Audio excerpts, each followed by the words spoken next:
So what do you need to think about before you start writing your plan? You've got this idea in your head, you're excited, you're walking around. What do you need to know before you put pen to paper or finger to keyboard or whatever it is these days, tapping on your little phone? Who knows? There's no one correct outline. So in your packets, in your blue thing, I've included a business plan template. It's in the right side in the back. It says North Dakota Small Business Development Center logo. You can pull it out because we're going to talk about that in a little bit. There is no one outline that works for everybody. Okay? If there was an outline that was written for every type of business with all the considerations that we need for all types of businesses, it would be 1,000 pages long. So, what does that mean? That means that there's no correct length for your business plan.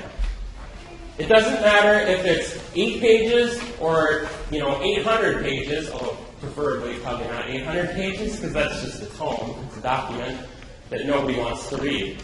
I had a gentleman walk into my office. I should start saying woman. I had a woman that walked into my office. Sorry.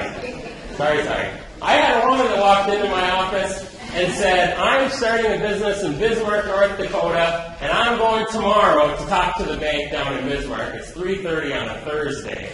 And he said, I'm going to talk to them Friday morning. I need a business plan. She said.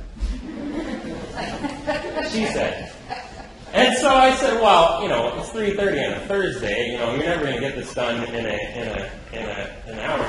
She said, can't you just? I'm not very typer. I'm not a good writer. I said, all right, I'll help you out. You talk, I'll type. We'll knock it out. We knocked out about a 4 or 5 page business plan. We did some financial projections and brought it to Bismarck the next day, and the woman got a $25,000 loan to start a business. Now, this woman had customers already lined up, had experience in the business. They were already working in that business as we sat there. They had car dealerships as customers that were signing love letters, is what we call them. They're soft contracts saying, if you get this started, we will help, we will become your customer. And so they had a lot of things in place that they already needed. They had a location already picked out, etc. So that's not typical, but the fact is that it was about 2 hours of work, and it was about an 8-page document. And I've had other people come in with 500-page documents that don't get money because nobody cares, right? It has nothing to do with length.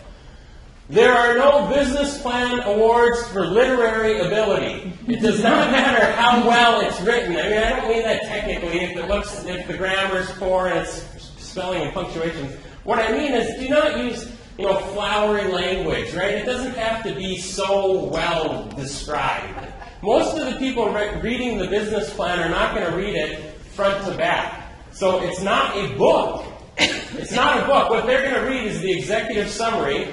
And they're going to say, oh, it looks like this company does this product or service, and they're going to serve this market. And then they look at the financial projections and they say, how in the world do they think they're going to do $2 million in sales by the end of the first year? I better go back to the market and see how big their market is. And then I better go to the marketing plan and see how well they think they're going to market this. They're not going to read it front to back. In fact, parts of the business plan they're not going to read at all.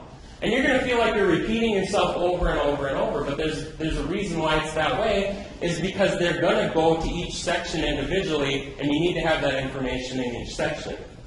So, before I do that, you need to write each section of the business plan like a newspaper article. So when we read a newspaper article, the very first 1 or 2 paragraphs sort of gives us a synopsis about what this article is about, right? So that we can decide, do I want to invest my time in reading the rest of this article, or do I want to go on to the next thing? And you might not even know that, but subconsciously you do that, right? You go, oh, maybe. Or you keep reading. Same thing with the business plan. The first couple paragraphs should say a summary of what that section is about, and then it should have further technical detail. And if it's anything sort of beyond writing, like tables of information or things like that, we stuff those in the appendix and we refer back to it. We want to make it easy as possible for the person reading your business plan to analyze and make a decision about whether or not they're going to give you money. So that's how we do that. That's how we write the business plan.